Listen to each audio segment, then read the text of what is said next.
and good evening. It's November 20th, 2025, and welcome to another episode of Coffee and Donuts.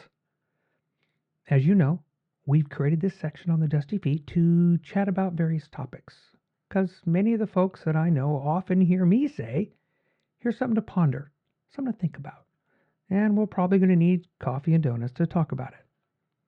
So tonight, let's chat about The Chosen, created by Dallas Jenkins. We're talking about Season 5, Episode 3, Woes, because I think there's more to discuss, and maybe a different perspective.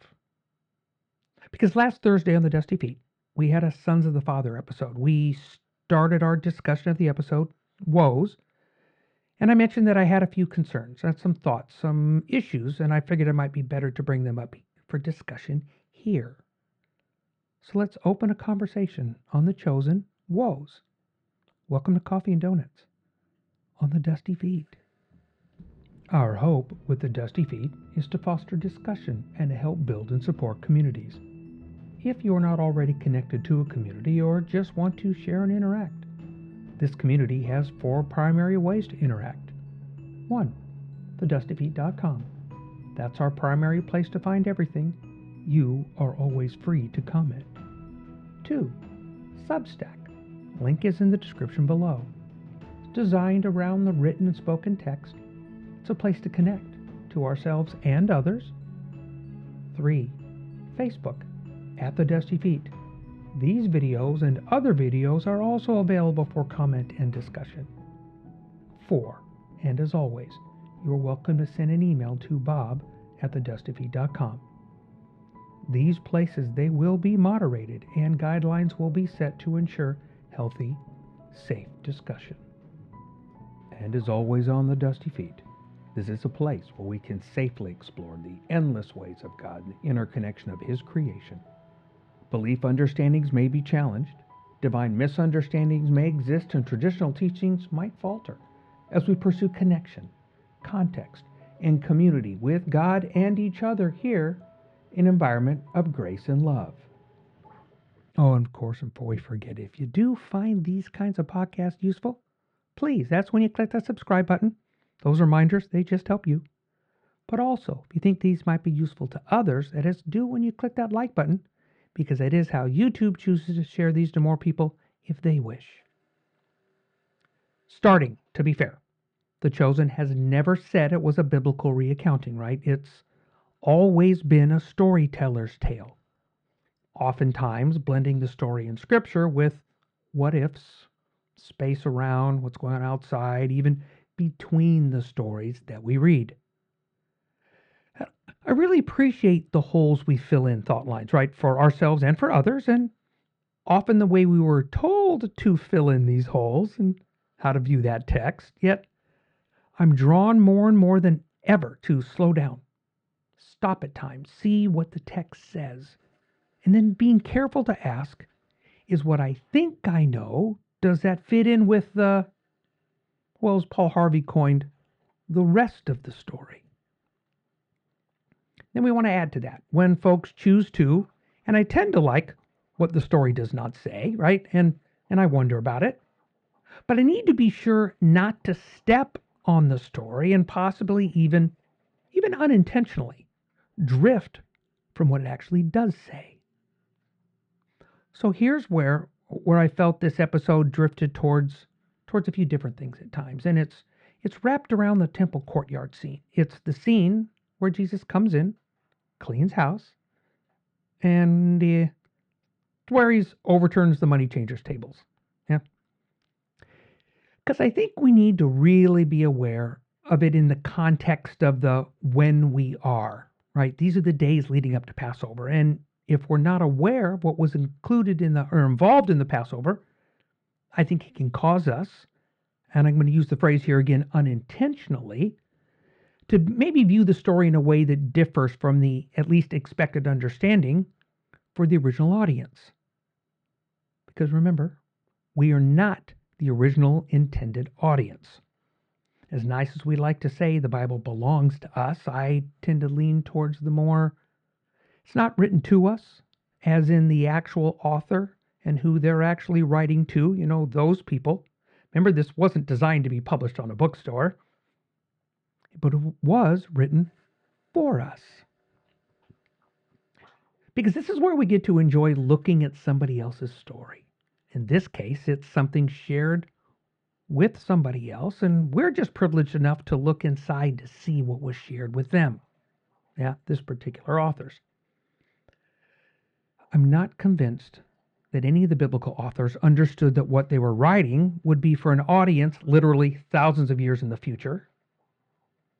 Torah might be the exception, but I'm more driven by, and they were speaking to a group of people at that time. They were giving them information, the revelation that God had given to them. And it was what those people at that time they needed or wanted to hear.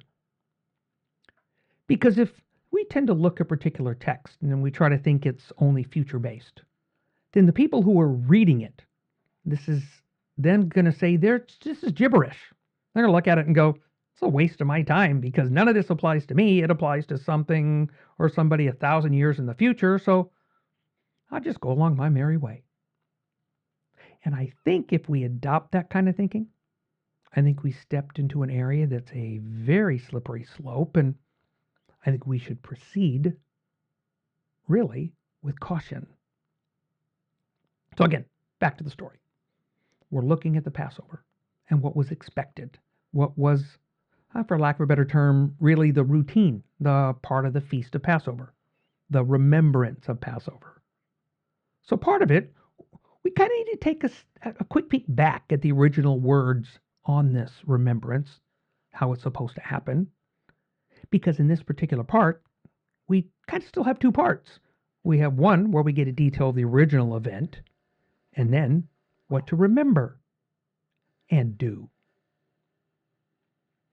But how we remember, it differs from the original event, as in God telling them, when you remember this, I want you to, and he shares what he wants them to remember and what to do and where.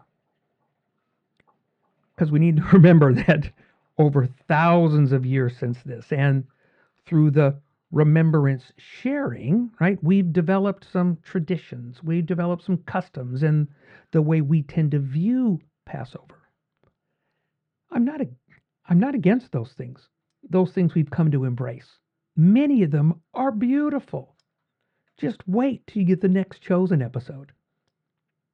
Yet, my questions are, it's always been that we want to make sure that the scripture shared was right and hasn't been drifted from. Okay? So, let's go to Exodus chapter 12. We'll start in verse 1 at the beginning, where Yahweh said to Moses and Aaron in the land of Egypt, this month shall mark for you the beginning of months. It shall be the first month of the year for you. Tell the whole congregation of Israel that on the 10th of this month, you are to take a lamb for each family, a lamb for each household. If a household is too small for a whole lamb, it shall join its closest neighbor in obtaining one, and the lamb shall be divided in proportion to the number of people who eat it. Your lamb shall be without blemish, a year-old male, and you shall take it from the sheep or from the goats. You shall keep it until the 14th day of this month. Then the whole assembled congregation, we would call our church, right, of Israel, they shall slaughter it at twilight. They shall take some of the blood, put it on the doorposts and the lintel of the houses in which they eat, and they shall eat the lamb that same night. They shall eat it roasted over a fire with unleavened bread and bitter herbs. Do not eat any of it raw or boiled in water, but roasted over the fire with its head and legs and inner organs. You shall let none of it remain until the morning. Anything that remains until the morning, you shall burn with fire. This is how you shall eat it. Your loins girded, your sandals on your feet, your staff in your hand, and you shall eat it hurriedly. It is the Passover of Yahweh. So that's the original Passover, as in the event, right? This is what was supposed to happen originally. There are a lot of little things in there that we tend to skip through. I think maybe at times, we think we know the story, then we get to the remembrance and how it's supposed to take place, and then we learn how to do it. But just to keep a question in the back of our minds, might even belong in a box on our shelf, is a lamb or a goat? Which again, it's probably a question we'll just address at another time. But I like when we read these texts because it really does let us know this is not a running autobiographical commentary, right? That Moses is not writing it, whoever the author is. To be fair, they're not writing it in the moment. These are all looking backward events. Because I think we get a kind of a good glimpse into it here because in verse 14, we get the instruction that this is supposed to be a remembrance. Kind of fits the picture. Because in this remembrance, we transition directly into the Feast of Unleavened Bread. I really like the thought of unleavened bread, especially as it relates to the preparation, the transition into the wilderness. And, of course, we're talking about the wilderness in another series that we're doing, and it's wrapped around what the Bible Project has been, what they've been bringing to light. Yeah.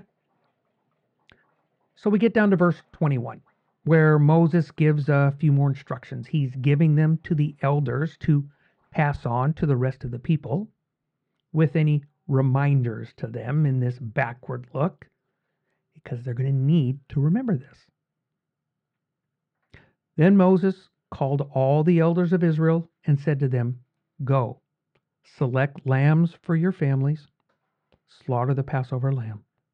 Take a bunch of hyssop, dip it in the blood that's in the basin, touch the lintel and the two doorposts with the blood in the basin. None of you shall go outside the door of your house until morning. For Yahweh will pass through to strike down the Egyptians, and when he sees the blood on the lintel and on the two doorposts, Yahweh will pass over that door and will not allow the destroyer to enter your houses to strike you down. You shall observe this as a perpetual ordinance for you and for your children. And then when you come to the land that Yahweh will give you as he had promised, you shall keep this observance. And then when your children ask you, 'What does this observance mean to you?'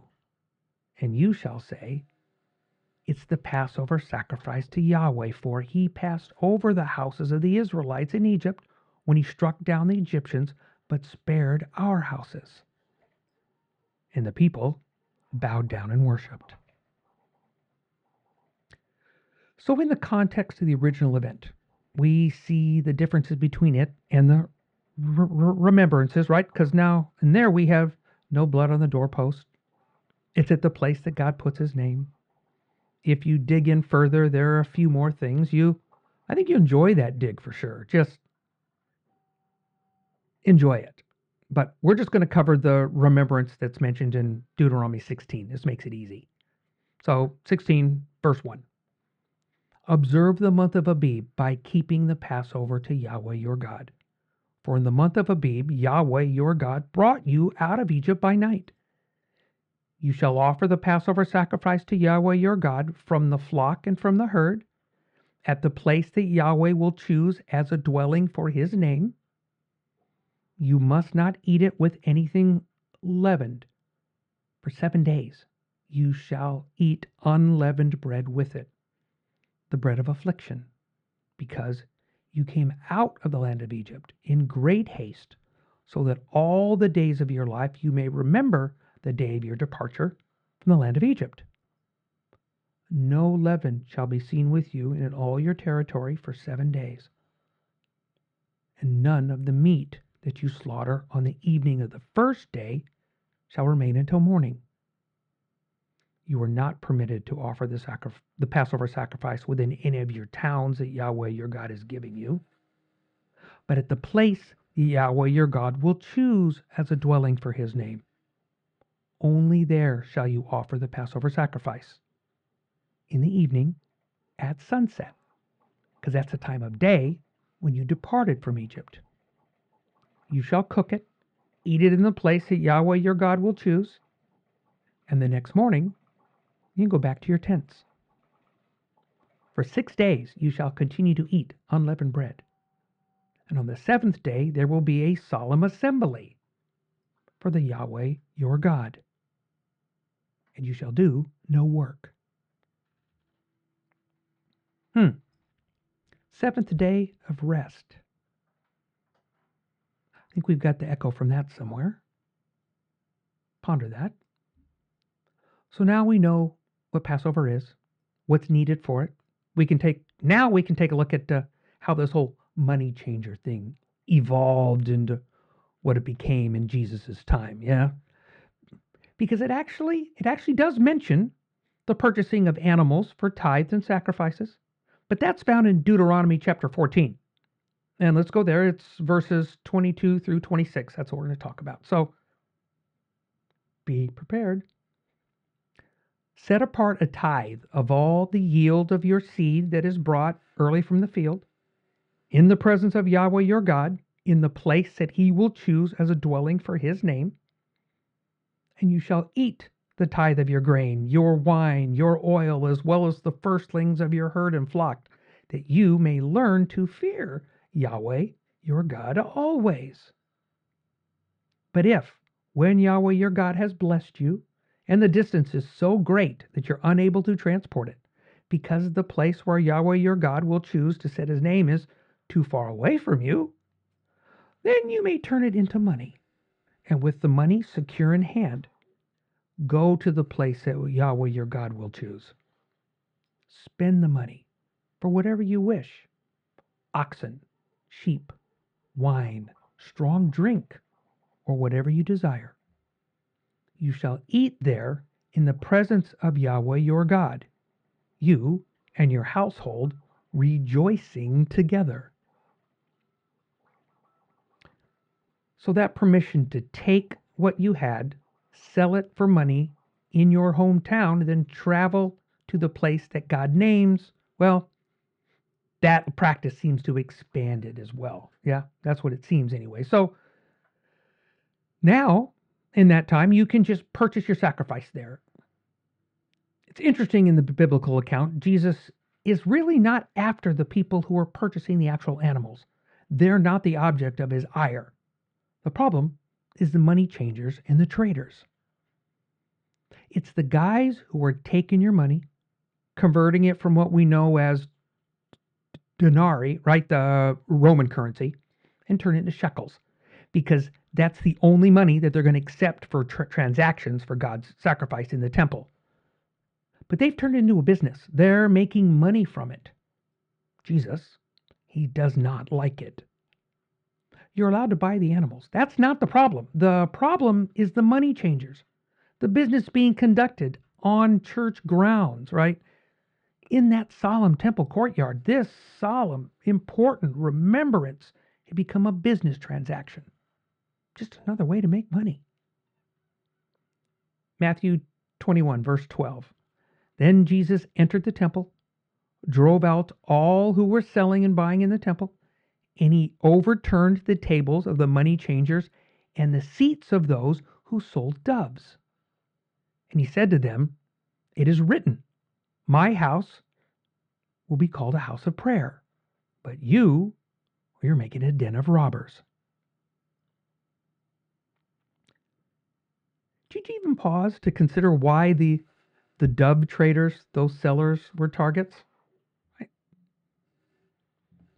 So for context, for many of the sacrifices, if you were not of sufficient means to afford the larger animals, yeah, you were allowed to purchase a dove as a substitute. Right? So from what I personally believe I see, these traders, well, they're also targeting the less of means, right? The more egregious word might be exploiting, right? And again, Jesus is not happy. Because both of those guys are businesses that exploit. So they're worthy of addressing for sure, especially when that's going on in God's house. And also, in the biblical story, differing from the Woes episode, Jesus flips things again, right? He goes from this righteous anger and he goes directly to service because the people are always his first concern. Because verse 14, the very next verse, the blind and the lame came to him in the temple and he cured them. So that's a bit of a different scene in the episode. And I thought we should look at the fuller story, right? Because Jesus, in that service, he goes from one to other. Well, again, he flips more than just tables. But there's one of the things that gets me too. And, this is the way we tend to lean towards this understanding here on the Dusty Feet, is that if the sacrifice at the time were supposed to disappear, why is he even caring then? Because it's not going to matter. Literally in a few days, if your theology goes that direction. But the problem is, he wants this practice. He wants the practice. He wants the business. He wants the exploitation to stop. Even though the Passover and the sacrifices, they need to continue. Because remember, Jesus, back in Matthew 5, right? Verse 17. Do not think that I've come to abolish the instructions given by my Father or the prophets. I have come not to abolish, but to show the way. For truly I tell you, until heaven and earth pass away, not one letter, not one stroke of a letter will pass from these instructions until all is accomplished. Therefore, whoever breaks one of the least of these commandments and teaches others to do the same will be called least in the kingdom. But whoever does them and teaches them will be called great in the kingdom. So I thought it was important that in this particular episode, because I understand they're telling a story and they want to add drama. But we don't want us to drift from the story where Jesus' issue is with those who exploit. He's addressing his Father's house. This has nothing to do with Rome, has everything to do with his church, right? This is in the temple courtyard. This is where business is being done. His house is not a place to do business. It's not a place to make money. It's a place to serve with a righteous heart and with worship and prayer. Sacrifices were never the problem. They're not the problem. The hearts of the people are the problem. And that would be the echoes from those prophets that Jesus also mentioned earlier. Yeah? Because it seems that the predominant leadership of the day, well, they were not doing anything to correct something that had become something over the last many hundreds of years. And I think it's worth considering. Maybe we should start with our own houses, our own communities, right? The churches we call our own. And maybe just clean our own spaces first. And then, possibly inside that cleaner house, that's where the teachings of Jesus, what he taught in the Sermon on the Mount, those echoes of the remembrance of his Father's other Mount experience, and all of his other teachings, well, they would then really permeate our places. They would permeate our churches. So I just thought I'd toss it out there. Something to make sure we're really paying attention to what's going on, that we need to understand that these stories, they're not in a vacuum. Things are happening all around. Traditions and practices have developed. They're not all bad, but all are always up for review. Because we need to be aware of what's going on, its impact on the story.